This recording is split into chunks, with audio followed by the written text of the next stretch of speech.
வணக்கம் நண்பர்களே. 2025 செப்டம்பர் மாத கிரக அமைப்புகளின்படி ரிஷபராசிக்கான பலன்கள். இந்த செப்டம்பர் மாதம் மாத கிரகங்கள் என்று சொல்லக்கூடிய சூரியன், சுக்கிரன், புதன் மற்றும் செவ்வாயினுடைய பெயர்ச்சிகள் இருக்கு. செப்டம்பர் 15க்கு மேல சுக்கிரன் கடகராசியிலிருந்து சிம்ம ராசிக்கும், சூரியனும் புதனும் சிம்ம ராசியிலிருந்து கன்னி ராசிக்கும், செவ்வாய் கன்னி ராசியிலிருந்து துலாம் ராசிக்கும் பயிற்சி ஆகும். மாத ஆரம்பத்துல சூரியனும் புதனும் கேதுவோடு சேர்ந்து சஞ்சாரம் செய்யறதுனால கிரகண அமைப்பும் இருக்கு. அதனால இந்த மாதம் எல்லா விஷயங்களையுமே ஒரு கலவையான நிலைகளை பார்க்கலாம். ஒரு பக்கம் பார்த்தீங்கன்னா ஆட்டம் பாட்டம் முன்னோட்டம் விருந்து கேளிக்கைன்னு போயிட்டு இருக்கும். இன்னொரு பக்கம் பார்த்தீங்கன்னா வெறுமனே அழுகையும் சோகமாகவே இருக்கும். அதாவது இந்த மாத அமைப்பின்படி பாசிட்டிவ் அண்ட் நெகட்டிவ் ரெண்டுமே சரிசமமான வகையில அபரிவிதமாக வேலை செய்யும். எதுவுமே அளவுக்கு அதிகமாக கொஞ்சம் தகற்ற மாதிரி தான் போகும். அது நல்லதோ கெட்டதோ அவங்கவுங்க சுய ஜாதக அடிப்படையில வேலை செய்யும். முடிஞ்ச அளவுக்கு மாதத்தின் முற்பகுதிகளில் கொஞ்சம் கவனமாக இருங்க. மாதத்தின் பிற்பகுதிகள் எப்படியோ சமாளிச்சுக்கலாம். உலகளாவிய வகையிலும் இந்த மாதம் கொஞ்சம் சிக்கலைத்தான் கொடுக்கும். பொருளாதாரம் சம்பந்தப்பட்ட விஷயங்கள், அரசியல், அரசாங்கம், அரசு சம்பந்தப்பட்ட விஷயங்கள் எல்லாமே கொஞ்சம் சலசலப்புகளுக்கு உள்ளாக்கப்படும். ஆனால் அவை அனைத்துமே சரியாகக்கூடியதுதான். பெரிய அளவுல பிரச்சனைங்கிறது இருக்காது. அதனால மாதத்தின் ஆரம்ப காலகட்டங்களில் மட்டும் கொஞ்சம் நிதானமாக இருக்கிறது நல்லது. இது பொதுவான விஷயங்கள் எல்லாருக்குமே பொருந்தக்கூடியதுதான்.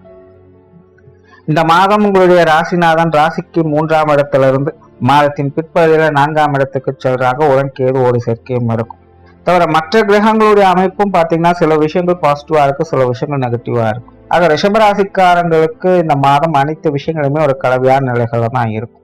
அதாவது மாதத்தின் முற்பகுதியில ரிஷபராசிக்காரங்க அவங்களோட சொந்த முயற்சியின் அடிப்படையில் நற்பலன்களை பார்த்து வருவாங்க. சில விஷயங்கள் கொஞ்சம் மனசளவுல சலிப்பை கொடுத்தாலும் அதெல்லாம் பெருசா கண்டுக்காம முயற்சியின் அடிப்படையில் நன்மைகளை பார்த்து வருவாங்க. ஆனா மாதத்தின் பிற்பகுதியில கொஞ்சம் டென்ஷன் அதிகரிக்கும். சின்ன சின்ன விஷயங்களுக்கு கூட கோபம் அதிகரும்.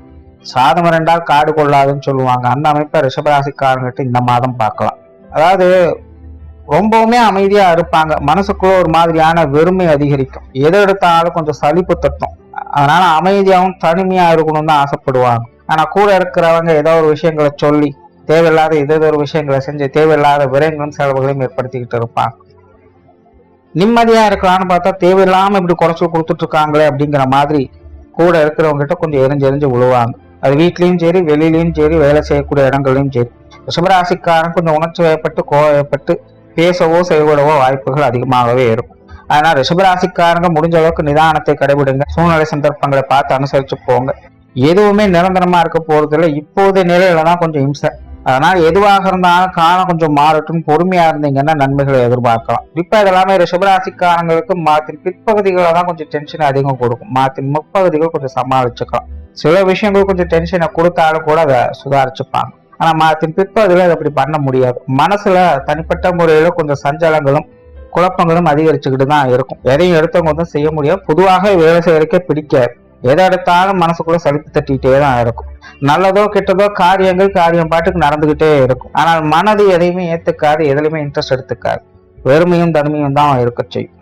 ரிஷபராசிக்காரங்க இந்த மாதம் இதெல்லாம் கொஞ்சம் புரிஞ்சுட்டு அனுசரிச்சு போய்க்கிறது நல்லது. குடும்ப வாழ்க்கை இந்த மாதம் சமாளிக்கக்கூடிய நிலைகளை தான் இருக்கு. சாதகமான அமைப்புகளை தான் செயல்பட்டு இருக்கு. ஆனாலும் கிரக அமைப்புகள் முரண்பட்ட நிலைகளை செயல்படுறதுனால குடும்ப விஷயங்கள், காரியங்கள்ல தேவைகள் பூர்த்தி ஆகும். சும்மா சந்தோஷமா இருக்க விட்டுடுவோமா அப்படிங்கிற மாதிரி விஷயங்கள், காரியங்கள் வகையில கொஞ்சம் குறைச்சொல்லி டென்ஷனை ஏற்படுத்திக்கிட்டு தான் இருக்கும். ஆனால் ரிஷபராசிக்காரங்க இந்த குடும்ப விஷயங்கள், காரியங்கள்ல வரக்கூடிய அலைச்சல் டென்ஷனை பெருசுபடுத்திக்காதீங்க. ஏன்னா உங்களுடைய காரியத்துல ஜெயமும் வெற்றியும் உண்டு. ஆக இது இப்படி நடக்குது, அப்படி நடக்குது, அவங்க சொன்னா கேட்க மாட்டேங்கிறாங்க, நான் சொன்ன மாதிரி இவங்க செய்ய மாட்டேங்கிறாங்க அப்படிங்கிற விஷயங்களை விட்டுடுங்க. யார் எப்படி என்ன செஞ்சாலும் சரி உங்களுக்கு தேவையானது நடந்துரும். அதனால குடும்ப விஷயங்கள்னு வரும்போது முடிவுகள் உங்களுக்கு சாதகமா இருக்காங்கிறத மட்டும் பாருங்க, மற்ற விஷயங்களை விட்டுடுங்க. அதே போல குடும்ப உறவுகளுக்குள்ளேயும் அப்படித்தான். மாதத்தின் ஆரம்பத்துல பெற்றோர்கள், உடன்பிறப்புகள், கணவன் மனைவி உறவுகள், குழந்தைகள் சம்பந்தப்பட்ட விஷயங்கள் என அனைத்துமே பார்த்தீங்கன்னா ஏதோ ஒரு வகையில ஏறிக்குமாறாக தான் செயல்பட்டு இருப்பாங்க. எதுவுமே உங்களுடைய கண்ட்ரோல்ல இருக்காது. ஆகாதவங்க நின்னாலும் குத்தம், உட்கார்ந்தாலும் குத்தங்கிற மாதிரி சில விஷயங்களை சொல்லிக்கிட்டு இருப்பாங்க. இது மனசுக்கு கொஞ்சம் சங்கடத்தை ஏற்படுத்திக்கிட்டு தான் இருக்கும். முடிஞ்ச அளவுக்கு இதெல்லாம் கொஞ்சம் அனுசரிச்சு போய்க்கங்க. சின்ன சின்ன விஷயங்களை பேசி பெருசுபடுத்திக்காதீங்க. அந்த மாதத்தின் பிற்பகுதிகள் இந்த விஷயங்கள் அப்படியே ஆப்போசிட்டா மாறிடும். நல்லது செய்யலைனாலும் பரவாயில்ல, பிரச்சனை கொடுக்காம கொஞ்சம் ஒதுங்கி போவாத செய்வாங்க. திருமண அமைப்புகள், புத்திரபாக்கிய அமைப்புகள் ஓரளவுக்கு சாதகமா இருக்கு. காதல் சம்பந்தப்பட்ட விஷயங்கள் சூழ்நிலை சந்தர்ப்பங்களை பார்த்து அனுசரிச்சு போய்க்கங்க. உற்றார் உறவினர்கள், நண்பர்கள் வகையில கலவையான அமைப்புகள் தான். பெரும்பாலும் இவங்க சம்பந்தப்பட்ட விஷயங்கள் கொஞ்சம் அலைச்சலும் விரயங்களும் அதிகமா இருக்கு. குறிப்பா நண்பர்கள் வகையில தேவையில்லாத சங்கடங்கள், வீண் விரோதங்கள் அல்லது விரயங்கள் போன்ற விஷயங்கள் ஏற்படலாம். அதனால இவங்க வகையில கொஞ்சம் பேச்சுவார்த்தைகள்ல கவனம் தேவை. மாணவர்களுக்கு கல்வி வித்தை சம்பந்தப்பட்ட விஷயங்கள் சாதகமான அமைப்புகளை எதிர்பார்க்கலாம். மாணவர்கள் கல்வி தேவைகள் அனைத்தும் பூர்த்தியாகும். பொதுவாக ரிஷபராசிக்காரங்களுக்கு சமீபகாலமாகவே இந்த ஏற்றுச் சுரக்காய் கூட்டுக்கு உதவாதுங்கிற கதை தான். பிராக்டிக்கல் நாலேஜ் அதிகம். அவங்களாகவே நிறைய விஷயங்களை புரிந்து கொள்வாங்க, கற்றுக்கொள்ளவும் செய்வாங்க. அதனால மாணவர்கள் அவங்க வழி தனி வழிங்கிற நிலைகளை போயிட்டு இருப்பாங்க. அதுல சிறப்புகளை பார்க்க முடியும். குறிப்பா இந்த மாத அமைப்பு இது மாதிரியான விஷயங்களுக்கு ரொம்பவுமே சாதகமாக வேலையும் செய்யுது. சொத்து சுகங்கள் மற்றும் வாகன ரீதியான விஷயங்கள் அலைச்சலோட ஆதாயங்களை பார்ப்பாங்க.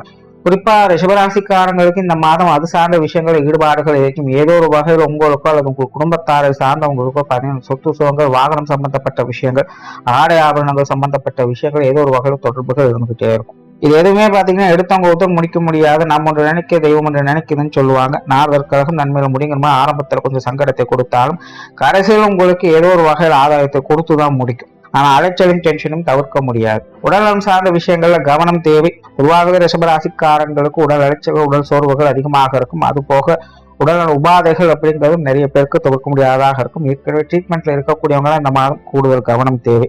ஏன்னா மாத ஆரம்பத்தில் கிரகண அமைப்புகளும் இருக்கு. மாதத்தின் பிற்பகுதியில் ராசி அதிபதி கேதுவோட சேர்றாங்க. அதுவும் சுகஸ்தானத்தில் இணைஞ்சிருக்கிறாங்க. அப்படிங்கும் பொழுது கண்டிப்பாக உடல்நல விஷயங்கள தேவையில்லாத அலைச்சல்கள், டென்ஷன்கள் அதிகமாக இருக்கும். சின்ன சின்ன விஷயங்களும் கொஞ்சம் கேர் எடுத்துங்க. கேர்லெஸ்ஸா இருக்கிறது சங்கடத்தை தான் ஏற்படுத்தும். தொழில், வேலை, உத்தியோகம் சார்ந்த விஷயங்கள் வழக்கமான அமைப்புகள் தான். பெரும்பாலும் ரிஷபராசிக்காரங்க இது சார்ந்த விஷயங்கள் ரொம்பவுமே வேகமாக முடிவெடுத்து செயல்படுவங்களாக இருப்பாங்க. சில புதிய விஷயங்கள், காரியங்களை முயற்சி செய்வீங்க. சில விஷயங்களா டக்குன்னு மாறிட்டே இருக்கிற மாதிரி இருக்கும். இந்த விஷயங்களை வேகத்தை கட்டுப்படுத்த முடியாது. ஆக தொழில், வேலை, உத்தியோக ரீதியாக ரிஷபராசிக்காரங்களுக்கு பொறுமை, நிதானம் என்பது தேவை.